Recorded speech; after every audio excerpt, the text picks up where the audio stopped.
Proclamação do Evangelho de Nosso Senhor Jesus Cristo, segundo São Mateus. Glória a vós, Senhor.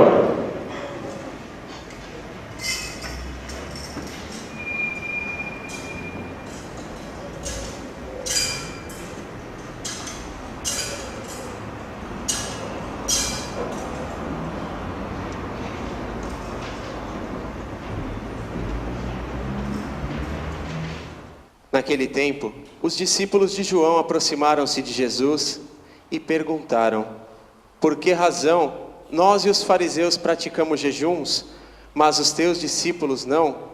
Disse-lhes Jesus: por acaso os amigos do noivo podem estar de luto enquanto o noivo está com eles? Dias virão em que o noivo será tirado do meio deles. Então, sim, eles jejuarão. Palavra da salvação. Glória a vós, Senhor.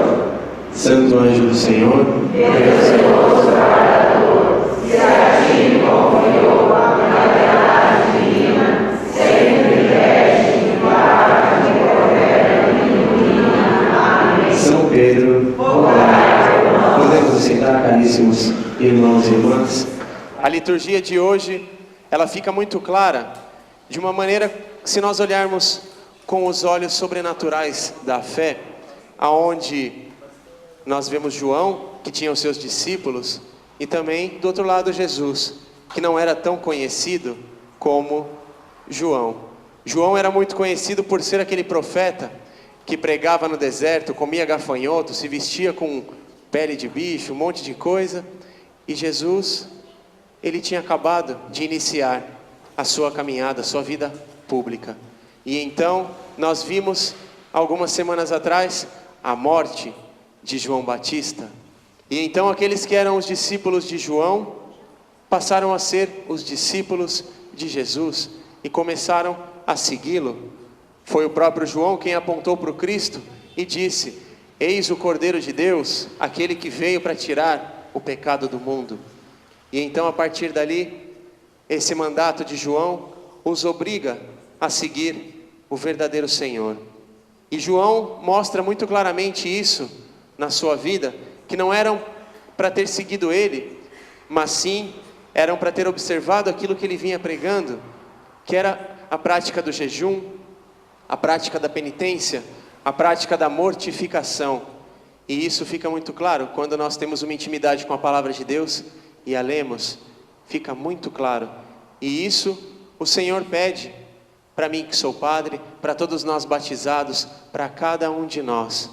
O jejum hoje fica em evidência nessa liturgia que nós celebramos nessa data de hoje, a primeira sexta-feira da Quaresma. Quaresma essa que se iniciou com a quarta de cinzas e que vem trazendo para nós, que nós possamos contemplar essa penitência, esse jejum, essa mortificação, para cada vez mais nos aproximarmos do altar do Senhor, e nos aproximando do altar do Senhor, estaremos nos unindo ao seu Sagrado Coração. Sagrado Coração esse, que nos deixou o seu testemunho, não somente com palavras, porque como nos diz São Tiago, de palavras nós estamos cheios, nós queremos obras, fé e obras.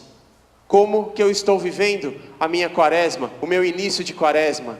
Se você ainda não se propôs a jejum, a uma prática de oração, a uma penitência, ainda dá tempo, caríssimo irmão, caríssima irmã.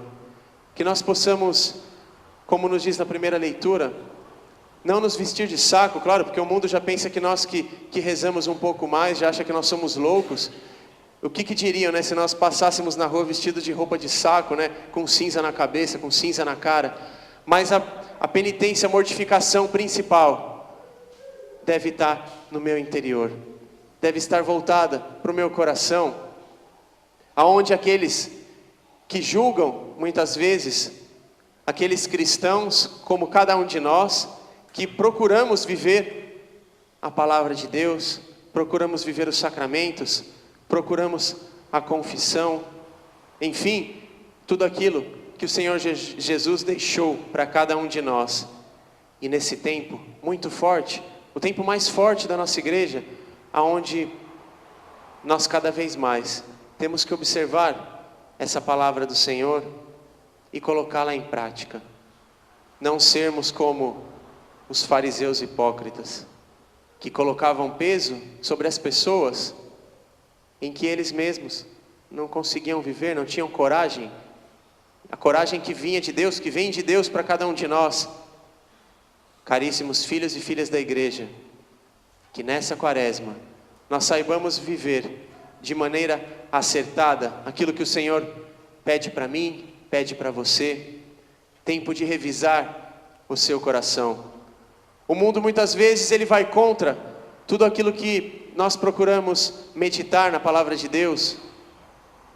E assim como naquela época os fariseus, os escribas, aqueles falsos doutores da lei, tentavam pegar Jesus em armadilhas, o mundo também, caríssimos filhos e filhas, ele tentará vos pegar também em armadilhas, criada pelo próprio demônio.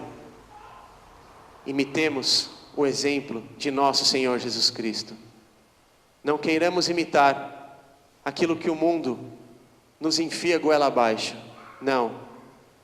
Se você diz que é cristão, mas você compactua com aquilo que passa na televisão, com aquilo que nós vemos na internet, a pornografia, a bebida, a droga e quantas coisas que o mundo tenta nos alienar e nos afastar dessa verdade em que nós vivemos.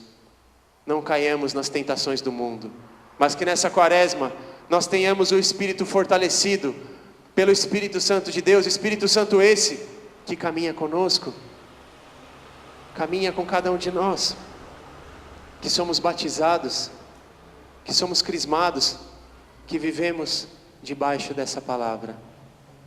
Busquemos o exemplo dos santos, não o exemplo daquela mulher que aparece na novela, daquela outra fulana que canta. Não, nosso coração deve estar contrito, deve estar totalmente voltado para as coisas do céu. E desviemos o nosso olhar das coisas da terra, das coisas terrestres, porque essa aqui não é a nossa casa, essa aqui não é a nossa pátria verdadeira. Isso aqui é uma passagem que nós vivemos e voltaremos para devolver para Deus tudo aquilo que Ele nos emprestou.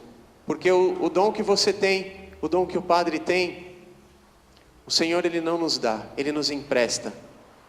E esse empréstimo não é para o meu bel prazer, para que eu utilize conforme a minha vontade. Não, é para que eu use para a pessoa que está do seu lado. Olha para ela agora, nesse momento.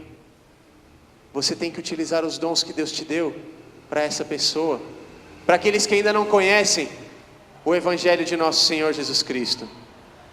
Caríssimos irmãos e irmãs, que nessa quaresma nós voltemos o nosso coração totalmente para aquilo que o Senhor nos pede, as práticas espirituais, as obras de misericórdia e tudo aquilo que o Senhor coloca no coração de cada um de vocês.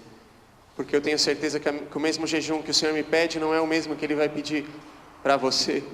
A mortificação que o Senhor me pede não é a mesma mortificação que Ele pede para você. Então faça com perseverança. E se por acaso fraquejar, procure a confissão. Confissão, sacramento esse que o próprio Cristo instituiu através dos seus apóstolos. E que Ele tem um carinho tremendo por aquelas almas que se arrependem dos seus pecados. E é o que Ele pede para mim que sou padre, e para cada um de vocês, filhos e filhas de Deus. Louvado seja nosso Senhor Jesus Cristo.